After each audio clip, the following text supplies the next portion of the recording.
Welcome everyone for joining our first seminar of this pilot series on Decolonizing Academia, Realisation and Beyond. My name is Francesca Chiu. I'm a PhD researcher at the School of International Development of the University of East Anglia, one of the organizers of this seminar and the moderator today.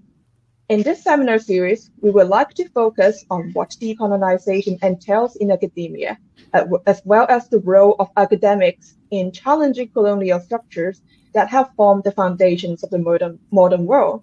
Our aim for this series is that will be one of the many discussions that we can take place at UEA, which will inform our everyday and academic practices. In this seminar, we will focus on the topic of the politics of being apolitical.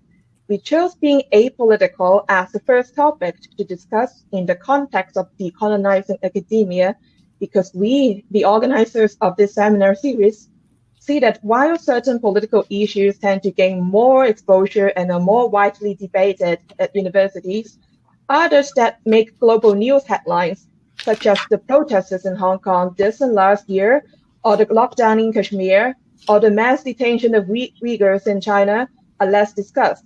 That actually prompt us to work together and start this seminar series.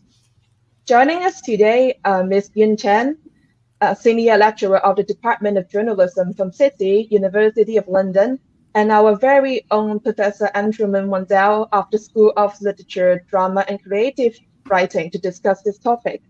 Thank you for joining us today. Thank you. Thank you. The seminar will take a conversational style, which will run around 40 minutes, and then we will open the floor to the audience's questions in the last 20 minutes. During the seminar, you are welcome to submit your questions for the Q&A session at any time. So to begin, Yuen, you worked as a journalist for around 15 years before you began teaching at the Chinese University of Hong Kong in 2009. And I remember in our first email exchange, you mentioned that you would call yourself an educator, not an academic, a distinction that I would like to hear more from you on. So how would you describe the difference between being an educator and being an academic? What made you leave journalism and start teaching? Maybe I'll tackle the second question first. I fell into teaching by accident, really. I was actually at a stage in my career and with a young child where, and I'd just moved cities, and I was considering actually going back to school to study, in fact, and hoping to further my studies. So maybe, hopefully, actually progressing towards being an academic, right, a bona fide one. But actually, every time in my life that I've intended to do that, I get offered a job. So it was an accident. I would say that I never really envisaged teaching, but I love teaching. I have loved teaching. I love journalism, and I love teaching journalism and the practice of it. So I think teaching is such a concrete experience, you know, and as a journalist, a lot of people get into journalism, I think, because they want to be a part of some kind, they want to make a change and make a difference. And teaching is an area where you can see that, and the effects are so much more immediate in a way, and it's so much more interactive in that sense. So it's been great. I've loved teaching. So why do I make that distinction? I think I make that distinction because I've always been hired on a teaching track, and it's something that universities have foisted upon us as well, you know. So I've always been aware that I'm on this track, and that's teaching. And, you know, I don't think that colleagues in research track, that they necessarily have make this kind of distinction, but the university hierarchies do. And so I didn't want you to misunderstand, you know, because a lot of people write to me and they say, "Dear Professor," and there's a lot of assumptions behind that. And I just want to be honest with people and tell them, actually, this is what I do. I'm at a university and I teach practice. So that's the reason. Yeah. That's very interesting, and actually that quite contrasts with Unsure, because you have been working at universities basically since around 2000. So my question for you is, so why did you decide to join academia right after finishing your PhD? Yeah, I felt That's a big question. By that time, I really wanted to be an academic. By the time I was finishing my PhD, but if I was to ask my younger self if you wanted to be an academic, I can't actually pinpoint the point at which I thought that would be a viable and worthwhile thing to do. Even as late as my final, I went to Edinburgh University and it was a 4-year undergraduate degree course, and even as late as I would say halfway through the final year of my degree course, I don't think I had any specific plans about pursuing an academic career. And in fact, I already had a kind of entry-level job sort of lined up for me at one of the big London publishing houses. So I sort of, that would have been the alternative route had I taken it. But I do remember, and this does have a significant bearing on what we're talking about today, is that this was about 1995, and two things happened in 1994 which I think were really important. One is that I took a course on critical theory, which in those days wasn't compulsory, I don't think. My memory could be playing tricks, but I don't think it was. But I took it anyway, because by that time I was already fairly political. I was part of the sort of student Marxist sort of group and working on thinking along the lines of, you know, student idealism, as it were, political idealism. And a lecture on Edward Said's Orientalism was one of the weeks on that course. And although I had enjoyed and very much sort of engaged with the weeks on Marxism earlier in the course, this was the first time that the politics of race and ethnicity and empire and colonialism was first raised, and it literally was an explosion going off in my head, because up to that point I'd been struggling through the Romantics and struggling through the Modernists and all of those sorts of things, and race had just never appeared on the horizon at all. So I think that gave me a little bit of an impetus, and then I did my dissertation on Salman Rushdie, and started to think, I can actually talk about these things. And then I came across a copy of Edward Said's follow-up book to that, Culture and Imperialism, in a bookshop in Edinburgh. I just devoured that. I think I was meant to be reading something else, but I just spent the next 2 weeks just reading that. And there on in, I just thought I would try to do a master's, which I successfully got some funding for, and then I did my PhD. And even towards the end of the master's, I'm not sure I would have said I would be an academic. But by the end of the PhD, by that time, I knew that knowledge was political. By that time, I knew that that therefore those who had the ability to disseminate knowledge could be political and make political interventions. So by that time, the idea of being an academic, and an academic has very pejorative connotations, but by that time I did. And it was a time of growth in UK universities. I finished my PhD. Within a couple of months, I had my first job. And, you know, unfortunately, that is not the case for PhD students these days. And it makes me terribly sad and terribly pained that they have to go through so many years of very, very low paid work and precarious work to even get a position. Yeah, and I do see that you and Yuen, you may have very different background, but you know, Yuen coming from more like a practical, professional journalism background, while Anshu, you are more pure academic, I would say. But you guys are both. I'm a theorist, I'm very much a theorist. Yeah, that's right.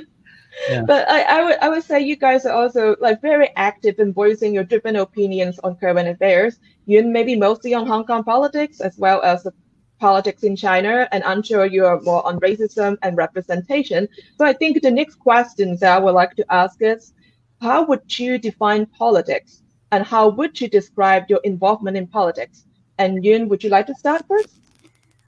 Well, you know, this is really an interesting question, because to me, I mean, politics has so many meanings to different people, and in so many different contexts. And so for a lot of people, in the mainstream, politics refers to perhaps Westminster or what happens in Parliament and elections and political parties. And that applies to, when I was teaching in Hong Kong, a lot of students would sort of, step back when they heard, I don't want to do any political stories, because we would assign them to work on news stories, right? I don't know about politics, and I'd have to have a long chat with them about what do they mean by that and what is politics. And for me, I think politics is a very broad term, and it refers to it's anywhere where there are relations of power, there is politics, as far as I'm concerned. And so, you could take any topic that the student could be working on, and they'll say, I don't want to do a political story because I don't understand about this party and that party. And we'll take, a story about workers' compensation, or we'll take a story about low-paid workers, or we'll take a story about the way that the law in Hong Kong didn't recognize, for instance, that men could be raped, right? Stuff like that. And you take any story and you go through with them, and you'll see actually essentially, at the end of the day, it's political, and it's helping them to see and to broaden their understanding of what is political. So for me, politics is in every facet of our everyday lives, because nearly every relation you have, there is a power relation, whether it's personal or structural, societal, on every level. So I think it's really interesting because for many years, I worked in a city that was everybody, the common kind of stereotype of it was that it was apolitical. This is just a business city, conveniently ignoring that business is intensely political. And in fact, that it's just that people weren't looking in the right places. There are so many aspects of Hong Kong society that is touched by all these things that are structural and that are political, and are the consequence of empire and colonization, and what's happening now as well. So Hong Kong's always been dismissed as a very apathetic and apolitical place, and that was as someone who worked there and was immersed in the society, I totally would disagree with that. And also growing up in the UK as a member of an ethnic minority, and one that was seen also as intensely apolitical, right? The Chinese, or in Britain, the model minority or the silent minority, and being very apolitical. They don't really participate. You don't see, Chinese or East Asian public figures. I think this is beginning to change, and I think that's a really positive thing. But certainly when I was growing up, my parents would dissuade me from expressing political opinions. There was always a threat, of being sent back in their minds, of that our position here was kind of precarious. So for me, being political just means, in a sense, being engaged, right? It means making the effort to find out about what is going on around you. And it's realizing that, in fact, you have a stake in that you're not just a bystander. So in the sense that, your question of how would I describe my involvement in politics, I've never been a member of a political party. And as a journalist, that's also a very conscious decision. But does that mean that I think journalists should not be political or should be apolitical? Then I don't think that that's the case. I don't think it's possible, in fact, to be in the sense that anybody who is engaged is going to be political. And I think that, journalists should be informed and engaged. They have to be. I had a conversation with a colleague, a former peer in Hong Kong journalism recently, a very senior person, and she was describing the kind of tensions within Hong Kong journalism at the moment between generational tensions. Like, she says, I'm really old school, so I don't believe that as a journalist I can express a political opinion. because I would be seen to be biased or non-objective. Although I'm comfortable in talking about press freedom issues because I'm a journalist, so I can talk about defending press freedom. But the young journalists, especially now with all these protests going on, they find that very hard. They don't want, they don't think that they can disengage from that and make a very clear distinction. And, my answer to her is that, I've always spoken very loudly about press freedom issues in Hong Kong. I feel very strongly about it. But I also would not step back from commenting on things that I think that, wider issues, because I think that press freedom cannot exist in a vacuum. So if as a journalist you can be a vocal advocate for press freedom, then shouldn't you also be an advocate for the systems and structures that allow that press freedom to exist and to flourish and to thrive? So how, I don't see a problem with a journalist speaking out about the need to defend democratic institutions and the rule of law and transparency and government accountability. Those are all prerequisites for press freedom.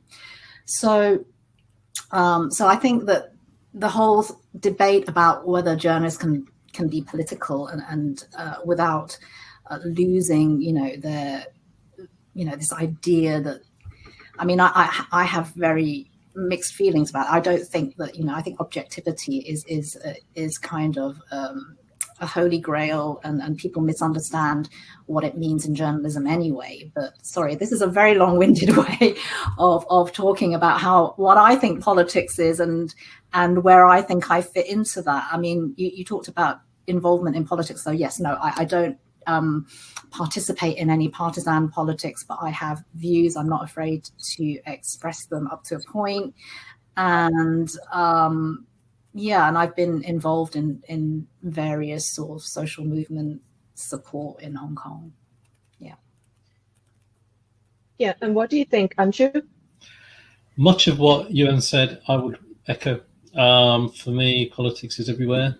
It is far more important to talk about politics with the small p than it is to talk about politics with the big P. The big P politics is not on show, but actually the small p politics, which is the relations of power which saturate life in every single aspect of it.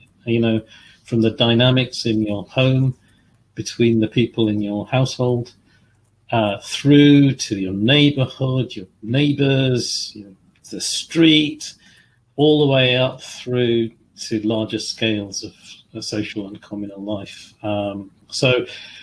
Power is everywhere for me, and as a lesson I absorbed very early in my education. I think partly my Bengali background is responsible for that. There's an old joke among Bengalis that we'll manage to find a political argument in a teacup, and that's very true. We love political debate. We love Bengalis just like arguing, basically. We find an argument in anything. But I think that background has always helped. I was never inhibited from talking about politics or taking an interest in politics in a more conventional sense when I was younger, and so it was a quite natural step for me when I found thinkers like Foucault and thinkers like Marx and so on to just translate that and to find that. My own feelings, kind of as it were, reflected back to me in such sophisticated thinkers, and I've just gone on throughout my career to develop that. I don't think I've had a moment in my entire adult life where I haven't been political in some sense, and in many ways, I do feel like I have witnessed, if you like, both the expansion, both the understanding that politics is much greater than parliamentary democracy and formal political systems, and yet the simultaneous effort to contain that expansion as well. I've seen, we see so many efforts at kind of trying to depoliticize things throughout. But one of the things that I will say is that you have to be very careful when you have such a view of life, the power is everywhere, that everything is political, you have to be really careful about being quite scrupulous in your understanding of exactly what's going on, because I think there's an equally factitious or fallacious view in which you talk about everything being political in a fairly simplistic way, because the politics in the household is not going to join up seamlessly to the politics outside. The politics of the neighborhood is not going to be completely and utterly uniform with the politics of the region, for instance, and so on and so forth. And I remember a really great phrase by the late, great Stuart Hall, which really alerted me to this, because in one of his critiques of Foucault, he talks about how one of the implications of Foucault's work is that with power being everywhere, he manages to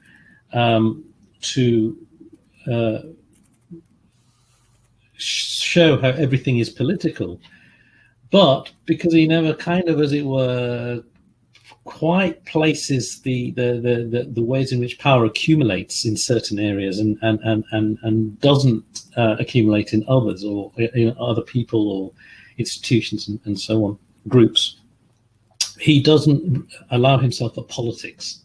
So everything is political, but there's no room for politics in Foucault. And I found that distinction really, really fascinating. It opened up because ultimately what he said was exactly what Yuen said.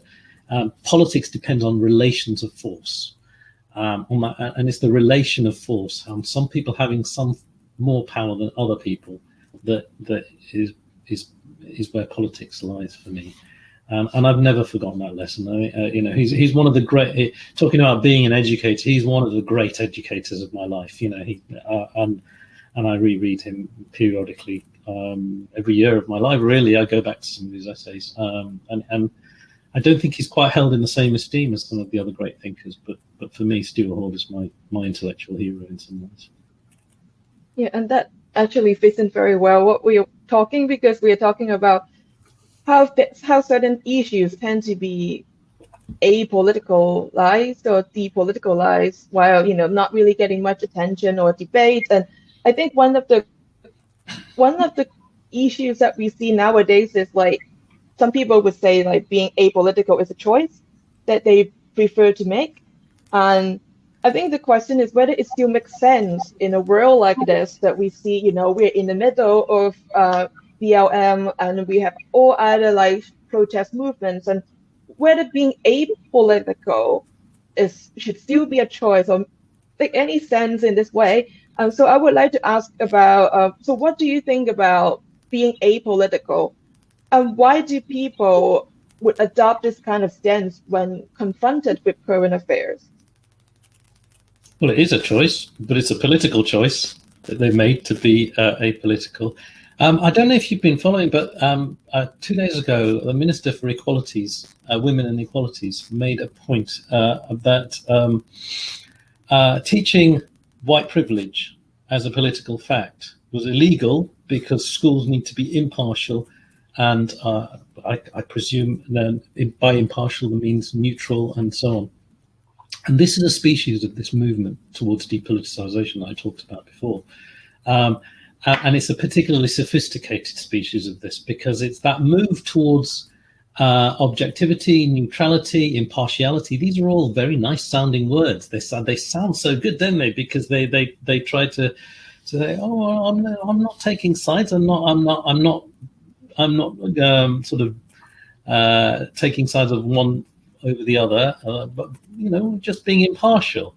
And of course, that is the classic move by which you kind of, as it were, veil the ways in which a particular structure of power is allowed to continue to operate. Okay, so there are all sorts of implications. In fact, I'm actually writing a little blog post about that particular intervention by the minister. But there are all sorts of ways in which power occludes the relations of power between the powerful and the powerless. And one of the most effective is this strategy of trying to find a place that is beyond power. But of course, the place notice nearly always the people who talk about a place beyond power are the people who have the power in the first place. Okay, so it's that that in itself should start ringing alarm bells, because you know it is a bit like pointing out of the window so that people are distracted while they pull your pants down. You know, that is the kind of abuse that I think that I will use that word, that we are subjected to by people who have political power. They will always try to deny it, but you know, one of the problems with saying that you know, because white privilege is contested, well, of course it's contested, because people who have that privilege are never going to actually sort of give it away. They're going to kind of contest the contestation of that privilege. Therefore, it's sort of impermissible to talk about it as a political fact. Well, most facts are contested. Most things are, and in fact, privilege is itself political, because it is about occupying a space higher with more power than others. So logically, it's incoherent, but it's rhetorically very, very powerful, and it does do the job. It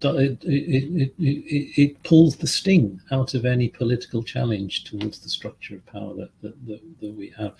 So whenever people talk about being apolitical, my ears start pricking up, because I know that this is where politics is speaking. This is where power is speaking most beguilingly, as it were, most seductively. Yeah, I think Anshu puts it really well in terms of, you know, being apolitical, being a choice. I do think there are different levels of that kind of choice. So I guess a lot of my experiences in Hong Kong, where, as I said, you know, a lot of people viewed themselves as apolitical for a very long time, and how I've seen that change in recent years, because, you know, there is that saying, you know, you may not go looking for politics, but politics will come looking for you. And this is what people in Hong Kong have discovered now. You know, they've gone from, you know, not wanting to express an opinion perhaps on the direction that Hong Kong's political reform should go, to not being able to speak out if they see the police beating someone on the road. Even if they're not a protester, they can end up being arrested and beaten themselves. That is a very graphic example of how, you know, politics and power comes to you even when you don't go looking for it. And it's a very in-your-face kind of example. But I do think that, you know, I do detect a difference between people who say they're apolitical because they just don't want to confront the uncomfortable facts of the way life is and their position within society and what that means. So there's that kind of apolitical. And then there are, you know, as a journalist, like over so many years, speaking to a lot of people, you know, in the countryside in China, or, you know, migrant workers, whatever. And a lot of those people will tell you, you know, if you start talking to them, they'll say they may not use those words specifically, but what they're saying is that they're apolitical.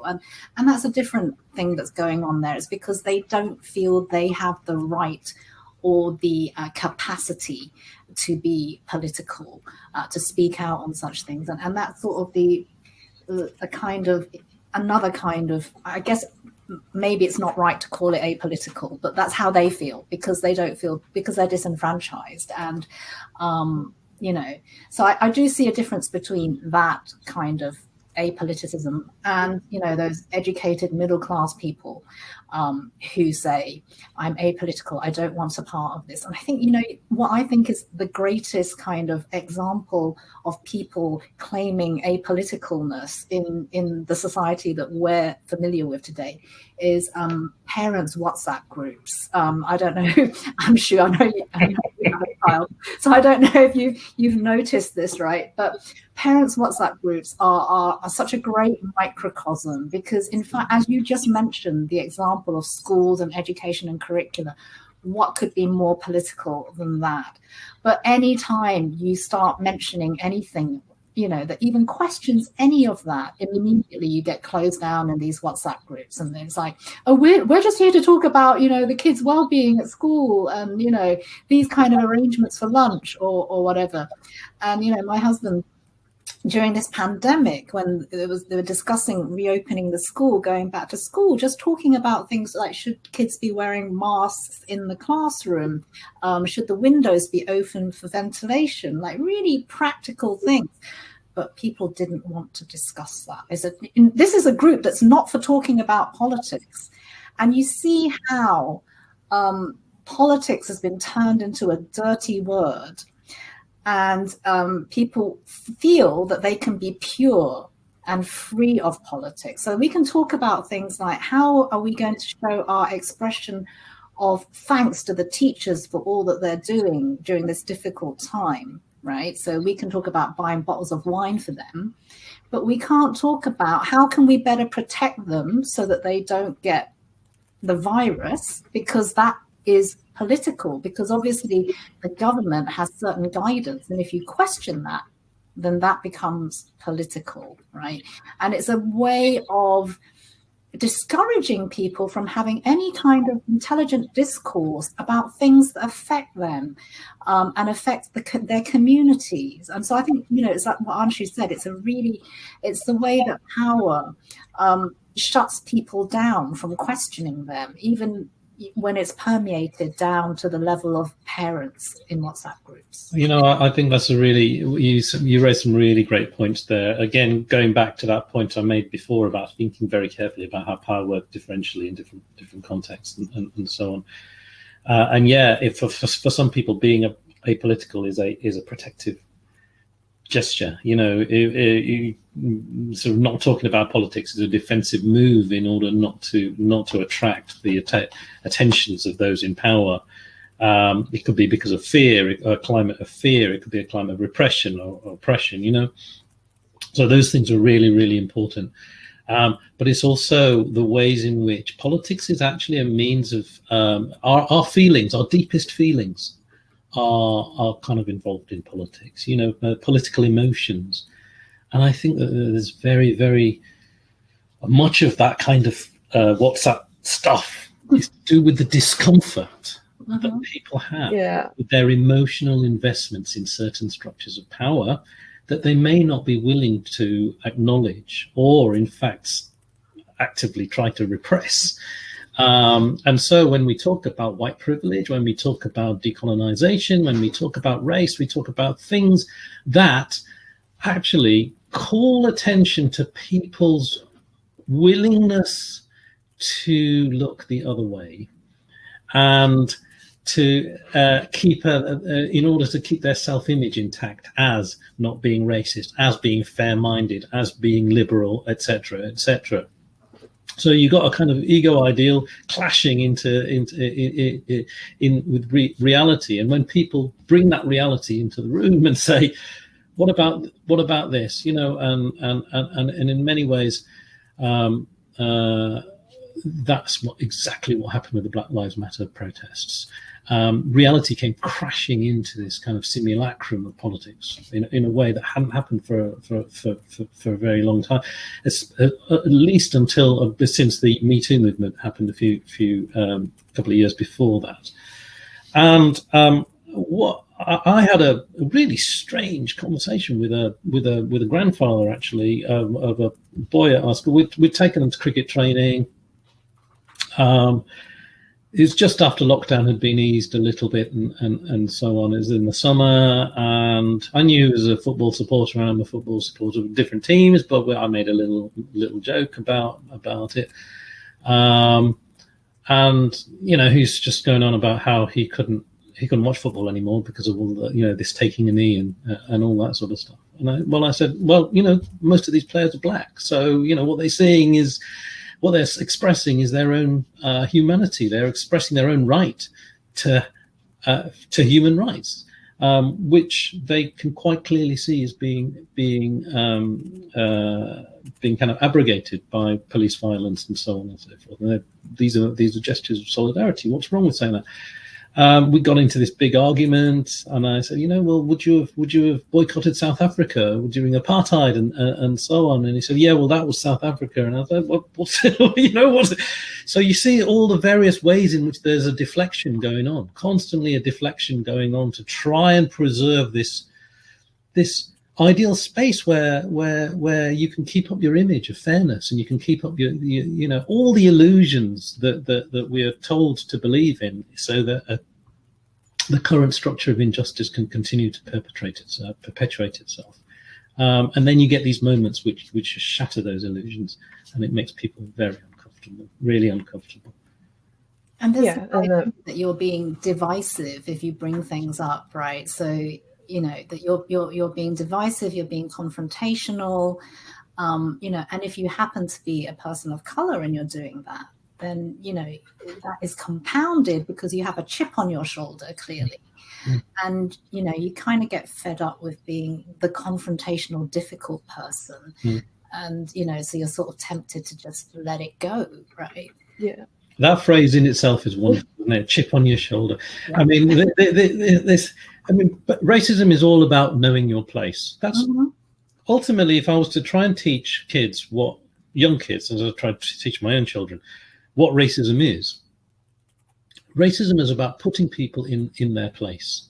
That is what it boils down to.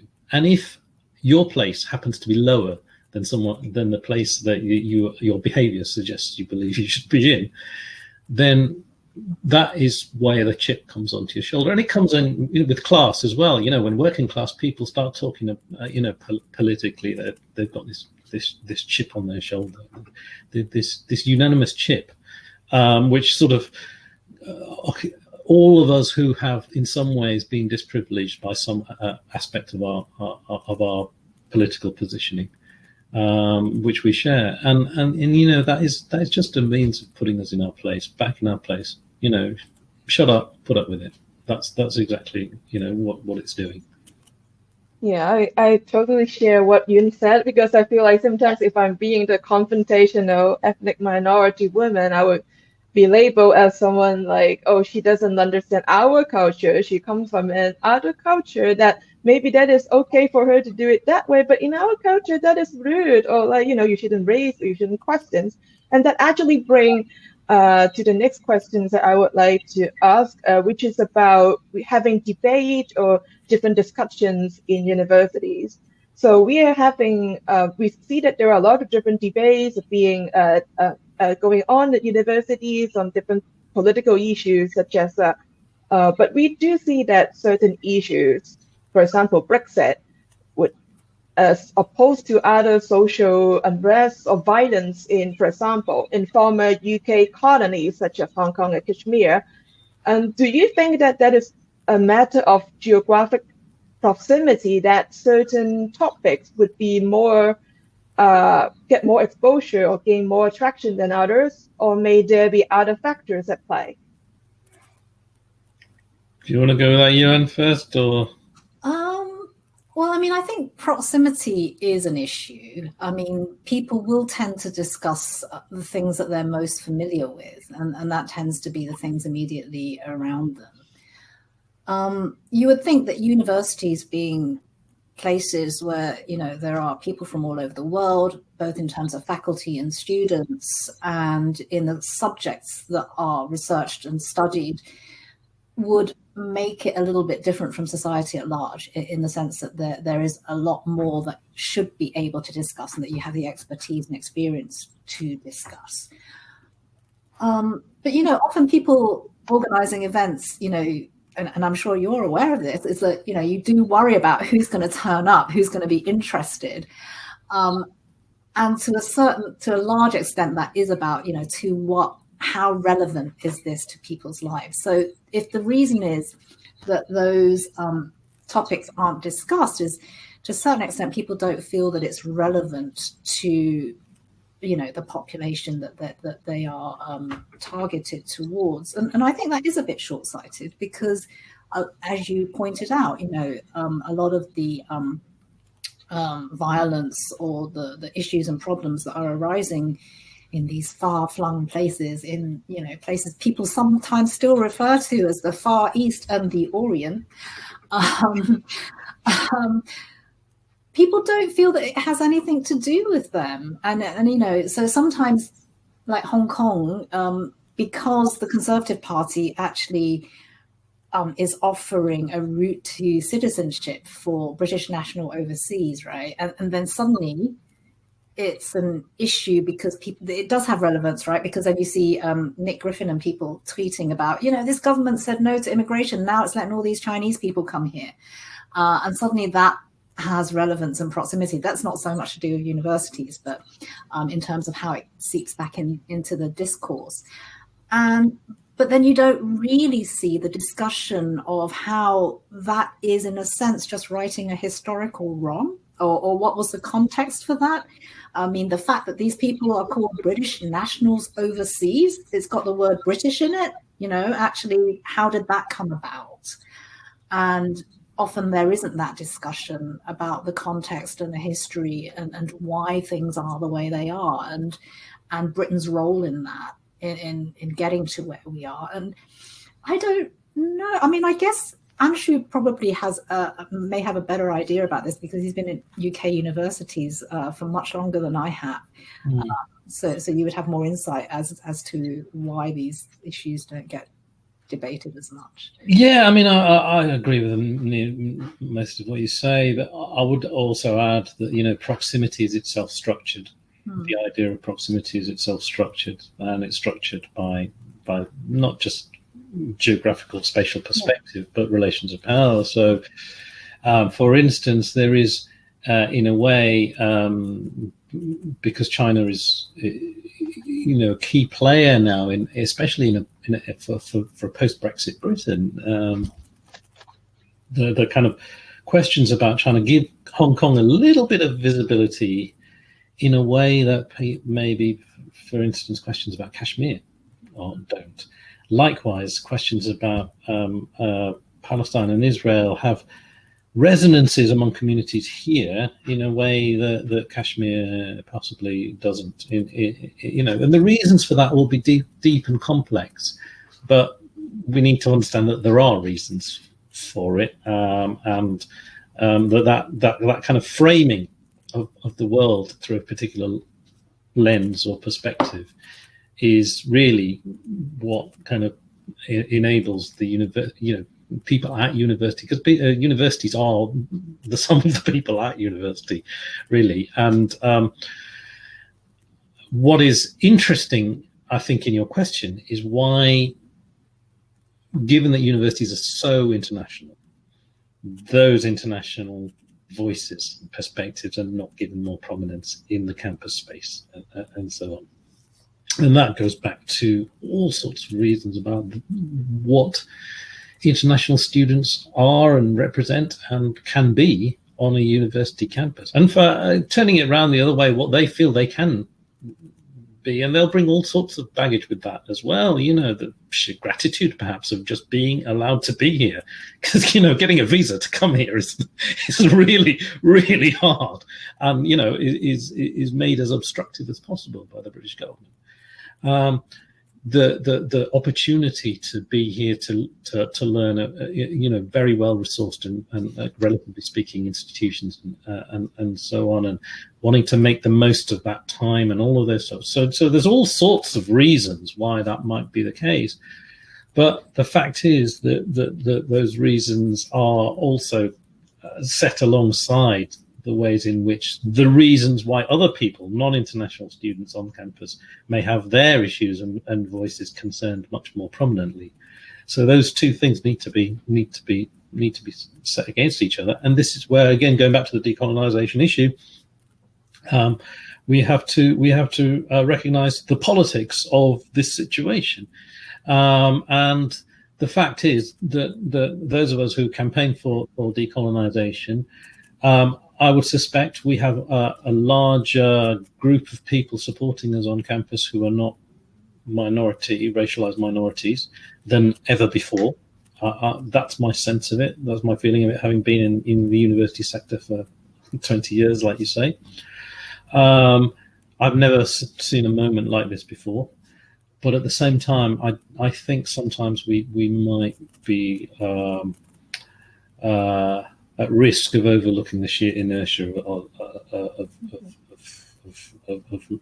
apathy, lack of interest, ignorance of a large body of our students. And we can do something to draw attention to that, and we are. But I think the same politics that structures who gets to say what issues are important structures the politics of decolonisation in academia as well, and quite frankly, there's not enough people at the moment. There's not enough people interested, and that's why you need university leadership to engage and to make people interested. And until that happens, it's not going to happen. Yeah, and that actually move on. Let us move to the very last question I would like to ask before we get to the Q&A. Is that like you said, universities, they have university is never just a single entity. So there are a lot of different disciplines within a university. So when we are talking about whether certain issues are being debated at university, so we also should consider the differences across discipline. And so my last question would be, do you think some disciplines lend themselves to be more political or apolitical than others? And if so, what does that imply for those who are interested in engaging fellow students and staff in discussions about the political role of universities?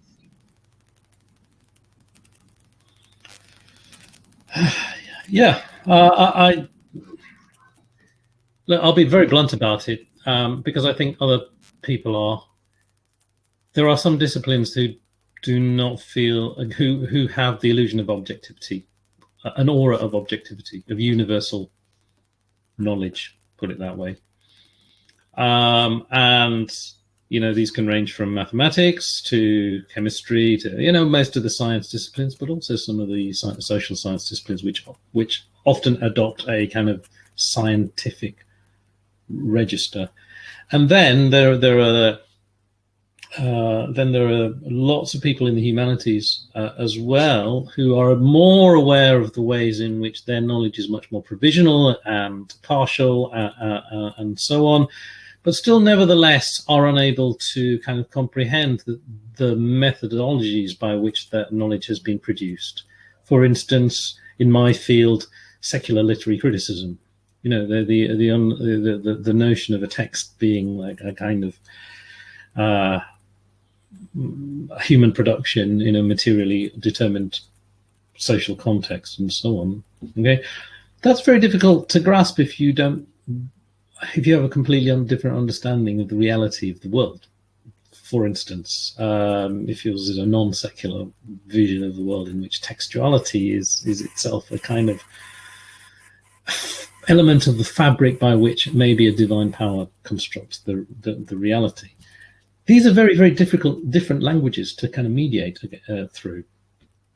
And so I think you have to sort of demonstrate different kinds of ways in which power structures those disciplines according to different disciplines. For instance, when it comes to chemistry and science and the history of science, you can point to the ways in which that history has been rewritten from a particular perspective.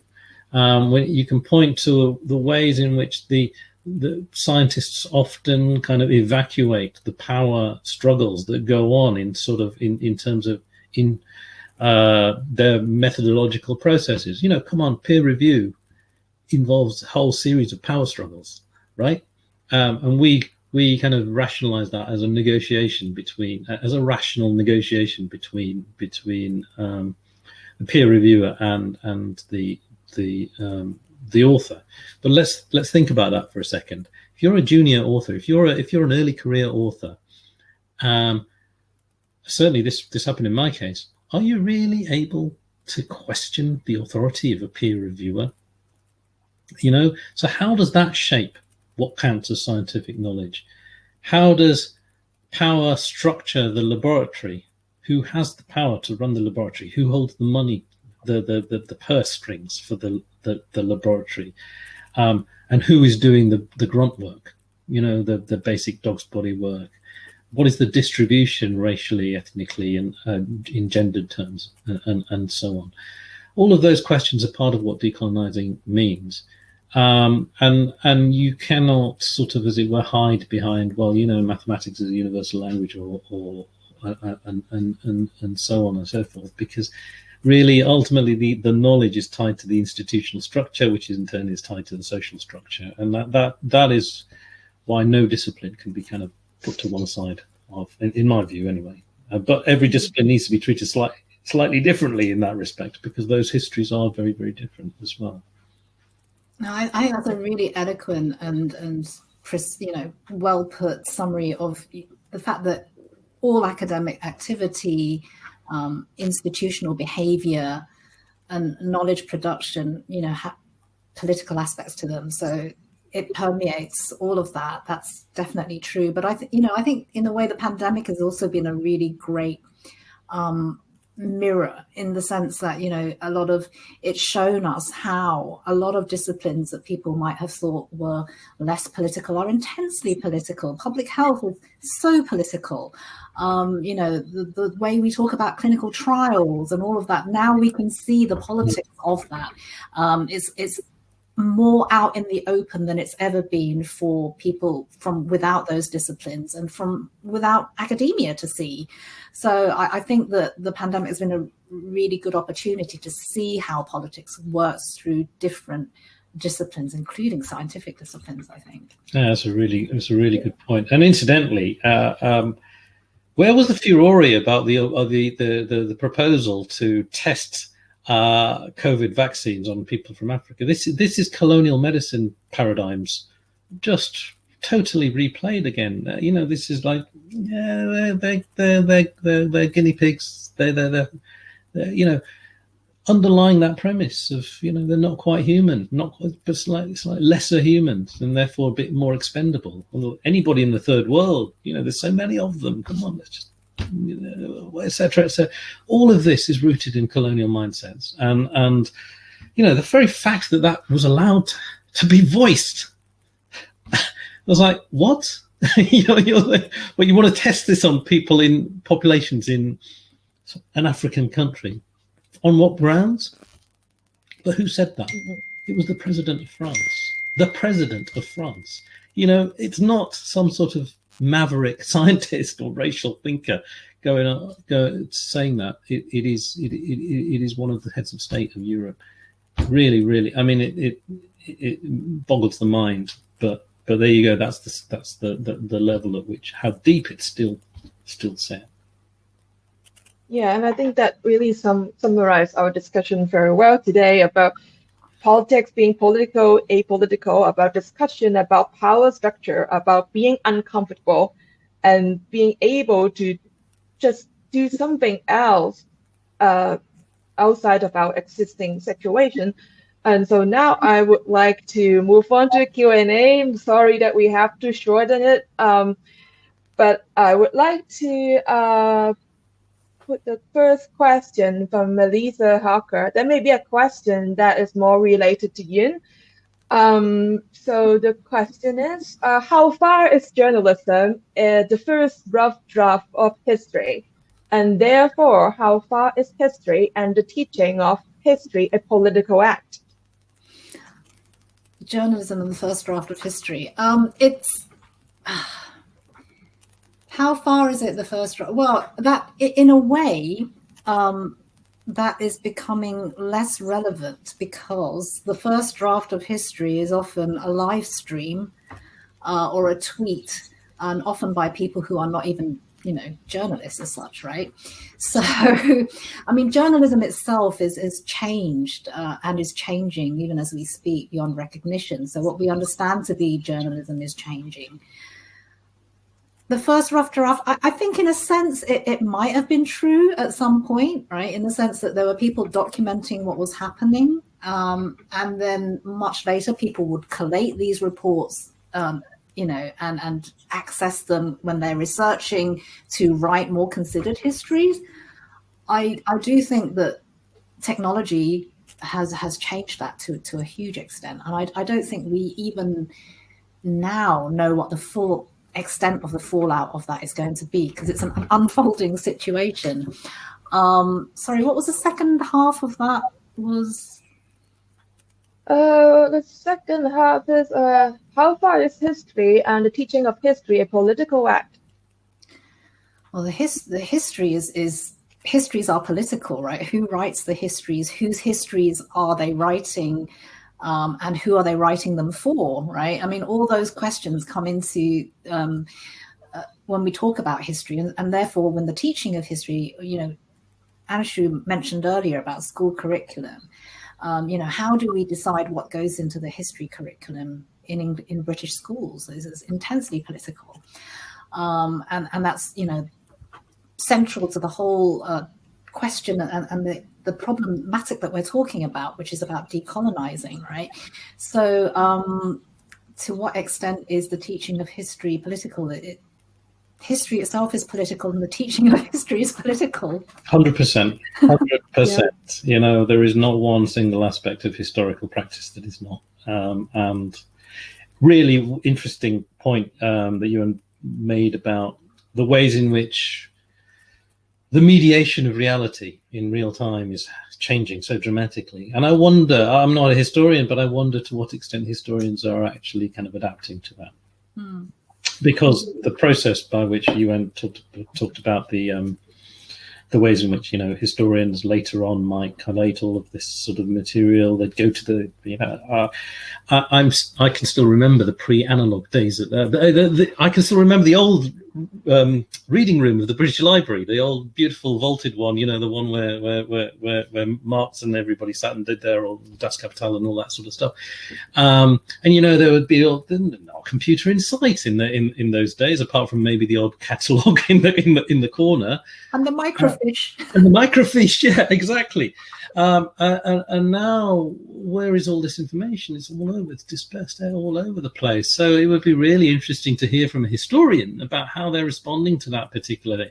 Because now, in the past, the challenge would be that a lot of history of what happened, history is what happened, didn't even make it into those records. And now maybe a lot of what is happening is just invisible rather than, or not yet being picked up, but is there. So what is the methodology that historians are now developing to kind of adapt to that? That is it. And that's also an intensely political question, because it will depend on their perspective and what they think is worth looking for, as opposed to, you know, just information as such. We may need to move on a little bit faster. We only have 3 minutes, but we have a lot of questions. So, yeah. So the next question is about activism. So the question is, what are the ways in which activism can take place in and through academia to bring about changes in and beyond academia? Yeah, I think to be very, very short, I think it can. I think, again, when people dismiss or try to characterize academics who are also activists as pejorative ways, they're doing that apolitical or depoliticizing sort of thing, as if academic knowledge is supposed to be sort of free of political opinion or perspective. But I think, as with activism, in any sphere of life, you have to be savvy about it. You know, activism within the institution requires a certain knowledge about how the institution works and its mentality, its processes, and so on. At the same time, there is a risk that you then get absorbed into those processes and co-opted. Those questions never go away. But does that, I mean, I think the question under the question, if you like, is, does that kind of compromise academic knowledge? No, I don't think it does. I think it gives academic knowledge the urgency that it needs to actually start to think about what it is we value in what we teach. Totally, I agree with that. And I also think that it's about also how academics see themselves and their roles as activists, both within institutions and outside institutions, and that kind of crossover. Because, and I think Hong Kong has been a really good example of this, because in 2014 there was the Occupy Central movement, which became the Umbrella movement, and the two of the three initiators of that movement were professors in Hong Kong's universities, and so they saw themselves as more than just being academics within institutions, but also their roles as public intellectuals, I guess, if you want to put it that way. And, that kind of activism is the most successful when it can speak to people beyond the academy and make alliances with people beyond the academy. I think that's really important. And you can see how activism can come out of the academy and also take in influences from society as well. Yes. I think we can take one final question, if that is okay. We may overrun for a few minutes, if that is fine. That is a question about what role do you think guilt plays in the politics of being apolitical? Guilt, I think that goes back to what we were saying. People don't want to be uncomfortable. So the question is, does guilt play a part? Okay, yeah. So it's being uncomfortable, right? Not wanting to confront those things that make us uncomfortable. If we engage, then we have to confront uncomfortable things, right? And at its most extreme end, I guess it's complicity, right? But that would imply a very conscious, active participation. And the thing is, even if you don't have a very conscious, active participation, our existence means that, we are in some way participating in these structures. And that makes us feel really uncomfortable. So we disengage and we cut off and we say, well, I'm apolitical. I don't want, I'm not one of those divisive people going around making, it's like, why do you always want to bring race into it? Why can't we all just be nice to each other? I laugh because that is such a classic. That's such a classic one. Guilt. Oh God, 100%. But shame. All sorts of political emotions are kind of being brought up when these sorts of questions about race and decolonization and stuff like that are. I mean, the fact of the matter is, a lot of the wealth on which the well-being of first world countries relies, on which the welfare states of these countries was taken from other people. You have to, there's guilt there. There is guilt, and you have to kind of confront that guilt. Now, people might not want to do that. They might want to say, oh, well, it was my ancestors, or how can I be held responsible for? But the fact is, there has never been any justice or reparation of that injustice. Because you can't, you tell your children you shouldn't go around taking things from other children when they're little toddlers, and they're snatching stuff off each other, and you tell them off for that. But the fact of the matter is, things were taken.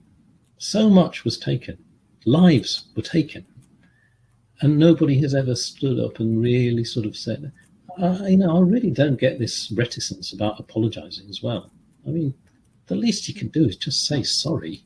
But for some reason, Western politicians just, don't want to say sorry, and it's just, it's a massive part of what it is, and you have to confront it. It's just, that is how the history of the world has been. Yeah. And thank you very much, Yuen and Anshu, for joining us today for this discussion on the politics of being apolitical. I think it is a short time, but I think we have covered some topics that, can lead to other discussions. And we are actually having our second seminar on Decolonizing Academia on the 26th of November. So thank you very much for your participation, and have a nice day. And I hope we'll see you again next time. Okay. Bye. Thank you. Bye-bye. Bye-bye. Thank you. Bye-bye.